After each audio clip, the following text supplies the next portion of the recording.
Bonjour, ici Cathy Gel pour 4 en scrap. Je vous propose aujourd'hui de faire une carte d'anniversaire avec une face avant et des petits chapeaux de fête et des cotillons, et à l'intérieur un gâteau d'anniversaire sur un pop-up.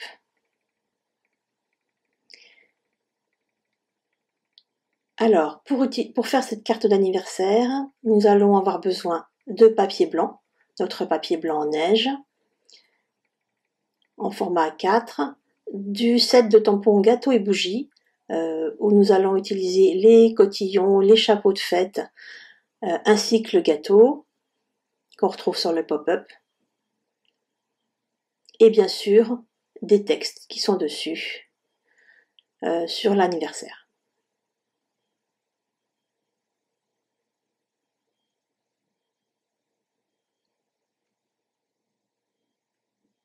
Nous allons avoir besoin aussi de matrices, les matrices gâteau et bougie, pour découper le tampon du gâteau,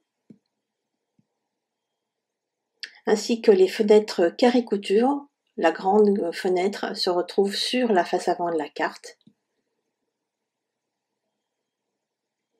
et les matrices pop-up pour pouvoir positionner le gâteau sur un pop-up. J'ai aussi utilisé une petite Edelweiss à l'arrière du cadre qui se trouve en haut à droite de la carte, et les cadres 6 pour faire justement ce fameux cadre avec le texte « Je te souhaite un merveilleux anniversaire ». J'ai utilisé les nouveaux Ziclé Real Brush de Duo 12 pour coloriser le gâteau, et des perles argentées pour finir pour la touche brillante sur la carte. Deux basiles, le basil Granny Smith et le basil Lupine, pour le tour du cadre, ainsi que l'Edelweiss. Alors nous allons commencer par faire le gâteau. J'utilise pour cela la Precision Press de We Are Memory Keepers pour tamponner mon gâteau. Donc pour celles qui ne connaissent pas, c'est très simple, on positionne le tampon là où on veut le tamponner, il se positionne sur la plaque du dessus et il n'y a plus qu'à ancrer le tampon, à refermer la Precision Press en appuyant un petit peu, et c'est tamponné. Si on veut mettre un peu plus d'encre, comme le papier et le tampon n'ont pas bougé, c'est très simple, on retamponne et on appuie à nouveau. Voilà, une fois qu'on a donc fait son empreinte sur le papier, je vais donc coloriser avec les deux feutres du duo que je vous ai montré, et j'aurai aussi besoin du pinceau à réservoir d'eau. Pour coloriser, c'est tout simple, on met de la couleur sur le papier avec le feutre, et ensuite on tire la couleur avec le pinceau à réservoir d'eau. Toute la difficulté va être de doser l'eau dans le pinceau à réservoir d'eau. S'il n'y en a pas assez, vous aurez du mal à tirer la couleur. S'il y en a trop, ça va un petit peu déborder. Donc voilà, j'ai un petit papier de brouillon pour adapter ça, et j'utilise aussi un petit chiffon pour éventuellement essuyer mon pinceau s'il y a trop d'eau au bout du pinceau à réservoir d'eau. Pour le plat du gâteau, le vert, c'est encore plus facile puisqu'il y a très peu de surface à coloriser.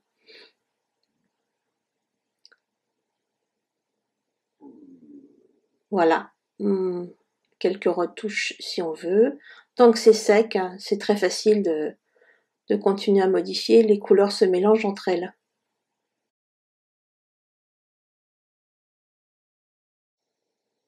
Je vais sécher ma colorisation avec un embosseur, un pistolet embossé, et ensuite donc découper le gâteau avec la matrice assortie.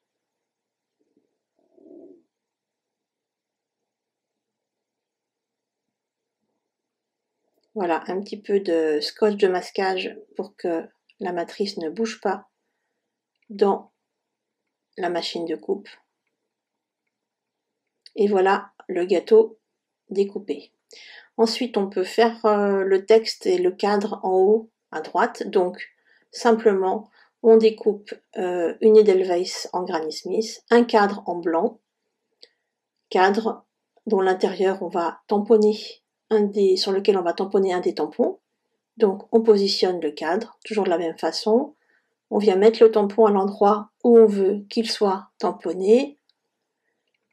On ancre et on appuie. Voilà.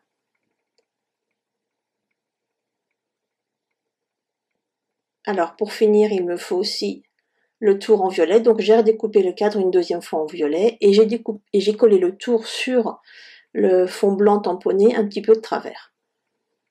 Un peu de double face à l'arrière du cadre, un morceau de fil métallique que je vais venir coller derrière sur le double face. Alors moi qui aime bien maîtriser les choses, ben voilà, je le colle sur le double face en fonction des tours que je veux faire. Voilà. Et le fil se trouve à l'arrière. Je vais positionner mon Edelweiss pour qu'elle dépasse juste ce qu'il faut. Et j'ai mon petit cadre pour mettre en haut à droite. Pour la face avant, je vais avoir besoin d'un rectangle de papier. Donc un rectangle 10,5 par la moitié de 29,7, 15,8. Ce morceau de papier va être découpé. Voilà le morceau de papier dont j'ai besoin. Je vais découper le grand carré, la grande fenêtre carré couture pour obtenir, voilà, donc la découpe qui est faite. Ensuite, je vais donc tamponner avec les différents tampons que je veux mettre. Voilà, je les positionne, je les ancre, je les réancre une deuxième fois et j'obtiens mon tamponnage dans la fenêtre et en dehors. En dehors de la fenêtre, je ne veux pas coloriser, donc je ne vais coloriser que ce qui est dans la fenêtre, découpé dans la fenêtre. Je colorise de la même façon que tout à l'heure avec un peu de feutre et ensuite je tire la couleur avec le pinceau réservoir d'eau. J'obtiens donc l'intérieur de la fenêtre tamponné, colorisé et l'extérieur qui reste en noir et blanc. Voilà, il n'y a plus que le fond de la carte derrière le gâteau à faire. Pour cela, je prends un fond de carte qui est donc un demi A4 coupé en deux.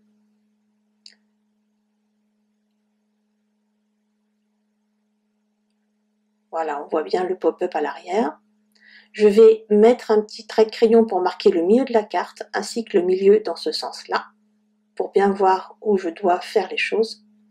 Et je vais donc d'abord faire le fond type aquarelle. Donc je prends un bloc acrylique à peu près de la même taille que mon fond de carte.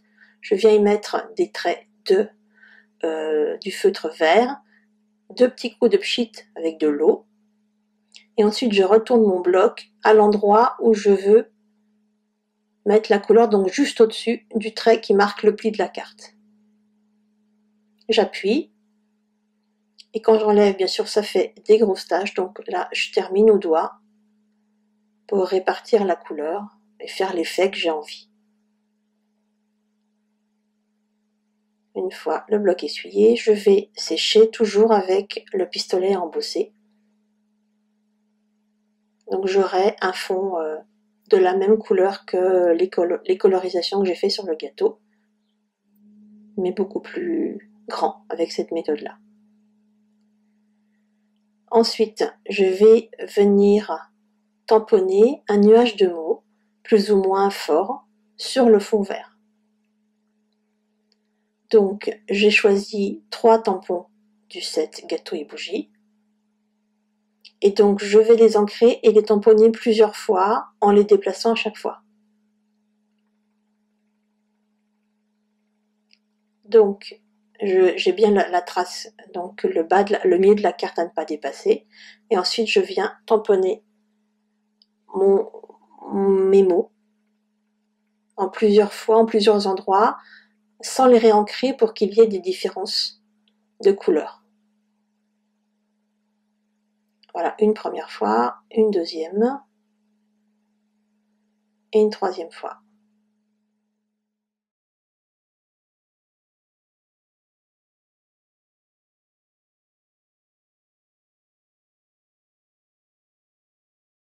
Voilà, avec 3 tampons, un seul ancrage, vous avez un nuage de mots qui fait un joli fond. Alors maintenant, pour positionner le gâteau, il faut faire le pop-up. Donc sur la matrice, vous avez 2 petits traits qui sont des traits d'embossage qui permettent de la positionner sur le pli de la carte. C'est pour ça que ces 2 parties-là, vous allez devoir les mettre le long du trait qui correspond au pli de la carte. Donc on les positionne. Alors j'ai centré le pop-up en plus sur la largeur de la carte. On met un petit peu de masking tape et ensuite on va découper. Voilà, une fois que c'est fait, on se retrouve avec 2 traits verticaux et des plis horizontaux. Donc il va s'agir de plier la carte. Donc il faut pré-plier la carte sur le trait qui marque le milieu de la carte sans le faire à l'intérieur du pop-up. Donc on marque le pli à l'extérieur du pop-up. Ensuite, on va marquer les 3 plis qui ont été faits par le pop-up pour bien, les marquer encore plus que la matrice. Et ensuite, on va plier. Donc, on plie le fond de carte bien à l'extérieur du pop-up. J'utilise la règle pour bien faire le pli correctement. Voilà. Et une fois que ça commence à se plier, on voit que le pop-up va devoir se plier sur l'intérieur. Donc, pour ce faire, je prends un des outils, voilà, pour marquer ces plis-là. Et il reste le dernier pli du pop-up qui va se faire naturellement en pliant. Donc on replie la carte, le fond de carte dans ce sens-là, le pop-up se retrouve plié dans l'autre sens et on voit que le pli se fait naturellement au bon endroit. Voilà, le pop-up s'est replié correctement. Donc on a donc notre fond de carte qui est prêt, on va donc coller le devant de la carte sur le fond de carte. Donc je commence par coller l'extérieur et après je vais mettre l'intérieur sur de la mousse 3D pour qu'il ressorte un petit peu. Donc j'utilise du double face pour coller le papier sur les cartes, je trouve que c'est ce qui est le mieux. Ça ne gondole pas. Voilà. Donc quand c'est comme ça, quand j'ai un grand carré à coller, je n'enlève la protection que d'un côté pour positionner correctement. Et quand c'est fait, eh bien je peux le faire sur tous les côtés. Donc l'intérieur, le carré intérieur en 3D, qui donc lui est colorisé alors que l'extérieur ne l'est pas, ce qui donne un effet sympa au devant de votre carte. Voilà. Et puis il reste à mettre le gâteau sur le pop-up. Donc un petit peu de double face sur le pop-up, c'est ce qui est le plus simple.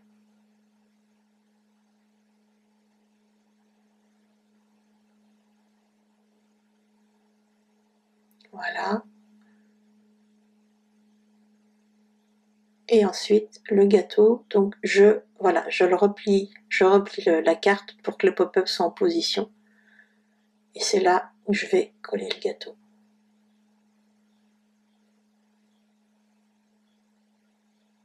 Donc le gâteau va se déplier quand on va ouvrir la carte. Il reste à coller le petit cadre avec le texte en haut à droite, donc avec du double face. Je le fais dépasser et je coupe ce qui dépasse avec une paire de ciseaux. Et puis quelques petites perles argentées pour terminer la carte. Toujours, alors par 3, visuellement je trouve ça beaucoup plus joli. J'utilise le cutter pour coller les perles. C'est plus simple, on passe la lame dessous et on peut le positionner où on veut.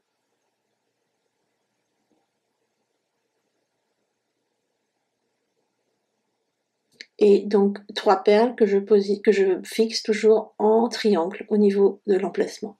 Voilà, l'intérieur de la carte est terminé, l'extérieur, et vous avez une jolie carte d'anniversaire originale. J'espère que ça vous a plu. Bon scrap!